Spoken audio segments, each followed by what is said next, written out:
नमस्कार दोस्तों। अपनी सीधी बात में आज हम ओम जी से जानेंगे बच्चे परीक्षा की तैयारी किस प्रकार से करें, क्योंकि ये हाफ ईयर है और इस समय अर्धवार्षिक परीक्षा का समय है। ओम जी, मैं आपसे जानना चाहूँगा कि बच्चे अपनी तैयारी को किस प्रकार से करें ताकि वो अर्धवार्षिक में अच्छे नंबर लेके आ सकें। बच्चों को जो भी कोर्स करवाया गया है उसको अच्छी तरह से याद करें ताकि वो परीक्षा में अच्छा लिख सके। ज़्यादातर बच्चों में लिखने की लेखन जो प्रक्रिया है वो अच्छी नहीं होती। बच्चे अपनी राइटिंग को कैसे सुधारें? वो बार बार अगर लिख के याद करने की कोशिश करेंगे तो वो अच्छी सुधार कर सकते हैं। एक शिक्षक इसमें किस प्रकार से सहयोग कर सकता है? शिक्षक जो भी कोर्स करवाया गया है उसका मतलब सप्ताहवार टेस्ट लेकर के उसमें सुधार कर सकता है। जी, जी। क्या सुलेख लेखन एक अच्छी प्रक्रिया नहीं है? हालाँकि अब तो परीक्षा का समय है। खुले लेकिन अच्छी प्रक्रिया है, लेकिन वो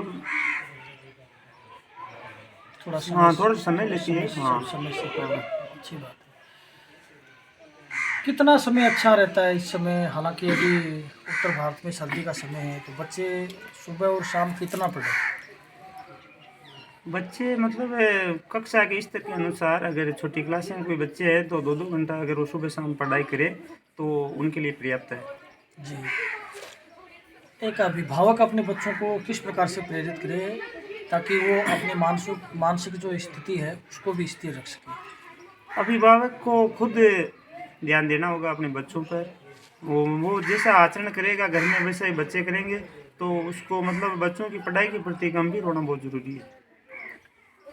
ज़्यादातर बच्चे हैं वो सुबह जल्दी उठ नहीं पाते या फिर देर रात तक सो नहीं पाते। सोना कितना इम्पोर्टेंट होता है? मैं इसको एग्ज़ाम समय के लिए भी नहीं मानूँगा, अपने संपूर्ण छात्र जीवन में। सोना बहुत ज़रूरी है। अगर व्यक्ति पूरी नींद लेगा तो वो मतलब मानसिक रूप से भी स्वस्थ होगा, और मतलब व्यक्ति को शारीरिक रूप से स्वस्थ होना ज़रूरी नहीं है, मानसिक रूप से भी स्वस्थ होना ज़रूरी है, इसलिए नींद पर्याप्त ले। मैं अपने अध्यापन कार्य में ज़्यादातर बच्चों से ऐसी शिकायतें सुनता रहता हूँ कि वो जो पढ़ते हैं वो उनको लंबे समय तक याद नहीं रहता। कहने का मतलब ये है कि बच्चे पढ़ पाते हैं, वो मेहनत करते हैं, लेकिन लंबे समय तक वो उसे याद नहीं कर सकते। तो आप एक अध्यापक होने के नाते उन्हें इस प्रकार उसे उन्हें कैसे प्रेरित करेंगे कि वो जो पढ़ा हुआ है वो उसको लंबे समय तक याद रख सके? जो बच्चों ने पढ़ा है उनको एक नोट्स के रूप में वो लिख ले और उनको बार बार उनको दोहराते रहे। उनकी जो इम्पोर्टेंट नोट्स हैं उनको वो दोहराते रहें तो उनको मतलब याद करने में कोई परेशानी नहीं है। परेशानी नहीं होगी। एक और छोटी-सी बात है, कई बार मैं ज़्यादातर हम भी जब पढ़ते थे, अब भी अपन पढ़ाते हैं, तो बच्चे ये मानते हैं कि जो प्रश्न हमें ज़्यादा अच्छे आते हैं, उनको पहले लिखना चाहिए और जो प्रश्न हमें कम आते हैं, उन्हें बाद में लिखना चाहिए। ये स्थिति कितनी कारगर है? ये कारगर होगी क्योंकि जो first impression is last impression. तो जो शिक्षक है जो मूल्यांकन करता है तो उसको अच्छा लगेगा अगर पहले जो भी उत्तर लिखे हैं अच्छे हैं तो। वो अच्छे लिखे हुए हैं, हाँ तो एग्ज़ामिनर भी हाँ उससे हाँ प्रभावित हाँ। होगा। बहुत बढ़िया। अच्छा, अभी अपन पिछले वीडियो में इसके बारे में बात कर चुके हैं कि मोबाइल फ़ोन एक बड़ी समस्या है। हालाँकि मोबाइल फ़ोन के गुण भी हो सकते हैं, उसके अवगुण भी हो सकते हैं।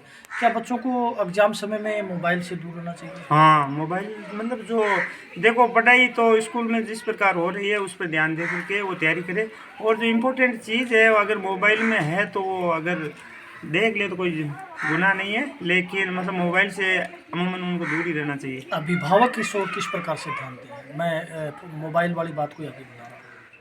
अभिभावक खुद भी थोड़ा संयम रखें, मोबाइल पर जो भी गतिविधियाँ हैं वो कुछ कम करें, क्योंकि अभिभावक ही खुद ही अगर सही ढंग से बच्चों के सामने पेश आएंगे तो बच्चे उनका अनुसरण करेंगे। आपका मतलब ये है कि अभिभावकों को बच्चों के सामने फ़ोन का प्रयोग सीमित मात्रा में करना हाँ चाहिए। सही। बहुत बढ़िया। अपन चलते-चलते 1-2 बातें और, आज की पढ़ाई में और अपने समय की पढ़ाई में कितना अंतर मानते हो? हाँ काफ़ी अंतर है। देखो उस समय कुछ जो हमारे जो सोर्सेज थे वो सीमित थे, आज जो सोर्सेज है वो बढ़ रहे हैं, तो उस वजह से जो डिजिटलाइजेशन का युग है तो उसमें बच्चों के लिए वो अच्छी सहूलियतें हैं अगर उनको सही वे में उपयोग में लिया जाए तो। बच्चों के लिए प्रतिशत ज़्यादा मायने रखती है या फिर उसका बौद्धिक विकास? हाँ मेरे हिसाब से बच्चों का बौद्धिक विकास होना चाहिए, प्रतिशत कोई मायने नहीं रखता, क्योंकि आजकल कंपटीशन में मतलब प्रतिशत का कोई ज़्यादा योगदान नहीं होता, नॉर्मल जो भी प्रतिशत है वो फर्स्ट डिवीजन से ऊपर हो तो कोई प्रॉब्लम नहीं। लेकिन ज़्यादातर देखने में ये आया है कि जिनकी प्रतिशत अच्छी होती है वो बच्चे भी थोड़े ज़्यादा हाँ हुनरमंद होते हैं, हाँ इंटेलिजेंट होते हैं, तो कम से कम मध्यम स्तर का प्रतिशत तो होना ही चाहिए। होना ही चाहिए। 60% हाँ 50% 60% के लगभग तो होना ही चाहिए, क्योंकि आज का युग है वो कंपटीशन का युग है। अगर हमारे प्रतिशत नहीं आएंगे तो हम पिछड़ जाएंगे। शिक्षकों के बारे में आपकी राय। मैं अपना, चूँकि आज विषय परीक्षा से संबंधित है, तो शिक्षक क्या बेहतर करें जिससे बच्चे परीक्षा के उस कठिनाई वाले दौर को खड़ी नहीं लें? मतलब शिक्षकों को बच्चों को जो भी आप पढ़ा रहे हो उसको अच्छी तरह से समझाए, और बार बार उनका मतलब जैसे चैप्टर ख़त्म होता है उसके बाद में उनका बराबर टेस्ट लेते रहे और उनका मूल्यांकन करते रहेंगे तो आसानी से वो अपना पेपर हल कर सकते हैं। जी ओम जी, आपने अपनी बात बड़ी मजबूती से रखी।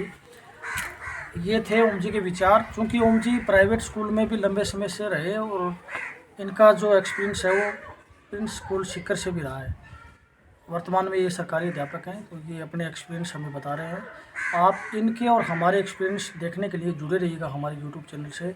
और यदि हमारे द्वारा बनाए गए छोटे छोटे वीडियो आपको अच्छे लगते हैं तो फिर वो एक साधारण सी बात है, आप हमारे चैनल को सब्सक्राइब भी और लाइक और कमेंट भी रखिएगा। धन्यवाद। जय हिंद।